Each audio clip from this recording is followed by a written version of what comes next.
कैसे हैं साथियों। आशा करता हूं अच्छे होंगे, स्वस्थ होंगे।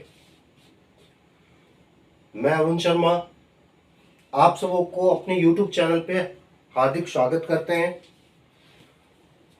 जैसा मैंने आपको part wise questions, objective questions का कलेक्शंस देते जा रहे हैं, उम्मीद करते हैं आपको पसंद आ रहा होगा और आप भरपूर तैयारी करते होंगे।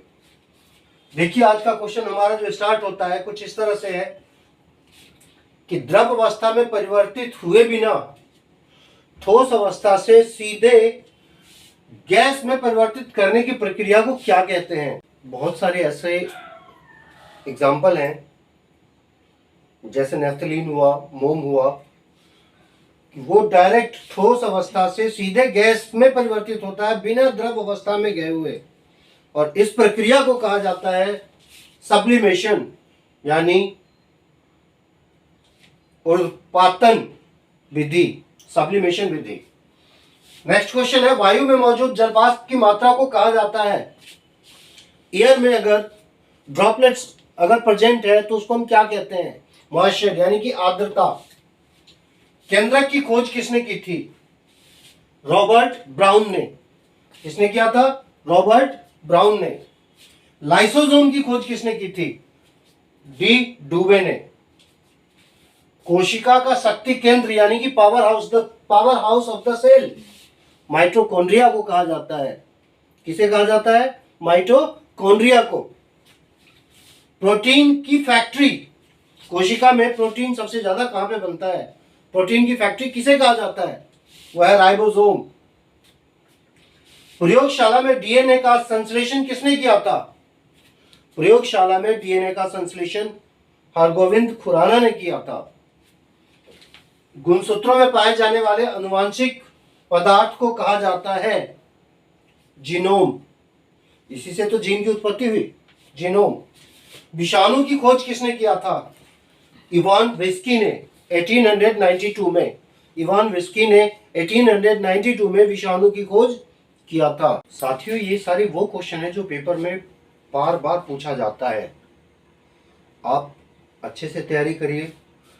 देखिए, नेक्स्ट क्वेश्चन में है, जीवाणु की खोज किसने किया था? जीवाणु की खोज किसने किया था? बैक्टीरिया। इसका जो आंसर है वो है एंटोनी वॉन लीeuwenhoek ने। एंटोनी वॉन लीeuwenhoek ने खोज किया था जीवाणु की। फलों को पकाने में तथा मादा पुष्पों में वृद्धि के लिए उत्तरदायी पादप हार्मोन। पादप हार्मोन कई प्रकार के होते हैं, auxin, gibberellin, cytokinin, ethylene, abscisic acid. ये सारे पादप हार्मोन हैं और सारे हार्मोन्स का स्पेसिफिक फंक्शन है। इसमें हमसे पूछा कि फलों को पकाने में तथा मादा पुष्पों में वृद्धि के लिए जो उत्तरदायी पादप हार्मोन है उसको क्या कहते हैं? वह है इथाइलिन। पौधों की वृद्धि को नियंत्रित करने वाले हार्मोन्स ऑक्सिन्स हैं। हृदय से शरीर की ओर रक्त ले जाने वाली रक्त वाहिनी को क्या कहते हैं? हृदय, जो कि एक नॉन स्टॉपेबल फंक्शन परफॉर्म करता है। पूरे शरीर से अशुद्ध रक्त शिरा के द्वारा, वेन के द्वारा हार्ट तक पहुंचता है और हार्ट से शुद्ध किए गए रक्त को शरीर के विभिन्न भागों में धमनी के द्वारा पहुंचाया जाता है। तो नेक्स्ट क्वेश्चन में आपके पास में यही है, हृदय से शरीर की ओर रक्त ले जाने वाली रक्त वाहिनी को क्या कहते हैं? ऑब्वियसली जो शुद्ध रक्त लेके जाएगा उसको क्या कहेंगे? आर्टरी, यानी कि धमनी।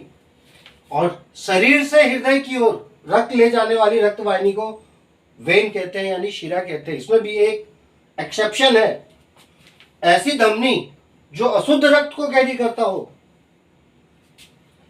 अभी अभी आपने पढ़ा, सीखा कि जो धमनी है वो हमेशा प्योर ब्लड को कैरी करता है, लेकिन एक धमनी ऐसा भी है जो इम्प्योर ब्लड को कैरी करने का काम करता है, वो है पल्मोनरी आर्टरी, यानी पल्मोनरी धमनी।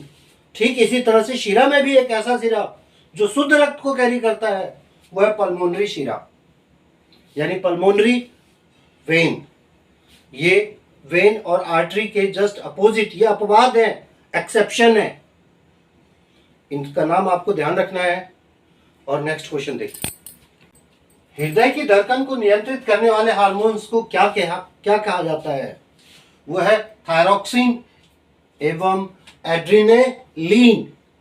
थायरॉक्सिन एवं एड्रिनेलिन ये ऐसे हार्मोन्स हैं जो हृदय की धड़कन को नियंत्रित करने का कार्य करता है। नेक्स्ट क्वेश्चन में है, मस्तिष्क के किस भाग से दर्द, ठंडा या गर्म का अनुभव होता है? मस्तिष्क के ऐसा कौन सा भाग जिससे ठंडा हो, गर्म हो या फिर दर्द का अनुभव होता है? वो है थैलेमस। प्रतिवर्ती क्रियाओं का पता सर्वप्रथम किस वैज्ञानिक ने लगाया था? मार्शल हॉल ने। ये प्रतिवर्ती क्रिया होती क्या है? Reflex action. रिफ्लेक्स एक्शन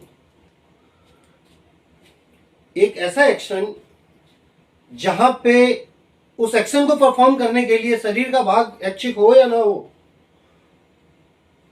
दिमाग उसको ऑर्डर दे या ना दे, हमारे शरीर का कुछ ऐसे भाग वो अपने आप एक्टिव हो जाता है, उसको कहते हैं रिफ्लेक्स एक्शन। नेक्स्ट क्वेश्चन में, प्राकृतिक रबर को सल्फर के साथ मिलाकर गर्म करने की प्रक्रिया कहलाती है वल्कनीकरण, वोल्केनाइजेशन। जो प्राकृतिक रबर होता है वो काफी लचीली होती है। रबर की उच्च क्वालिटी प्राप्त करने के लिए उसमें सल्फर मिलाकर के गर्म किया जाता है, जिससे कि उसकी उच्च क्वालिटी हमें मिले, जिसका उपयोग शूज वगैरह बनाने में, दस्ताना बनाने में किया जाता है।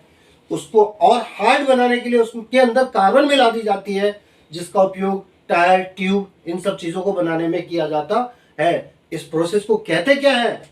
हिंदी में वल्कनीकरण, वोल्केनाइजेशन, वोल्केनाइजेशन। नेक्स्ट क्वेश्चन में है, अयस्क में मिले अशुद्ध पदार्थ को क्या कहा जाता है? वो है गैंग। जो अयस्क होता है उसमें जो अशुद्धियां मिली हुई होती है उसको हम कहते हैं गैंग। और अयस्क में मिले गैंग को हटाने के लिए बाहर से जो मिलाया जाता है, बाहर से कोई भी पदार्थ उसके अंदर जो मिलाया जाता है उसको हम कहते हैं फ्लास्क। क्या कहते हैं? फ्लास्क। सबसे अभिक्रियाशील, सबसे अधिक अभिक्रियाशील धातु कौन सी है? मोर रिएक्टिव एलिमेंट, सबको पता है, पोटेशियम। क्या है वो? पोटेशियम।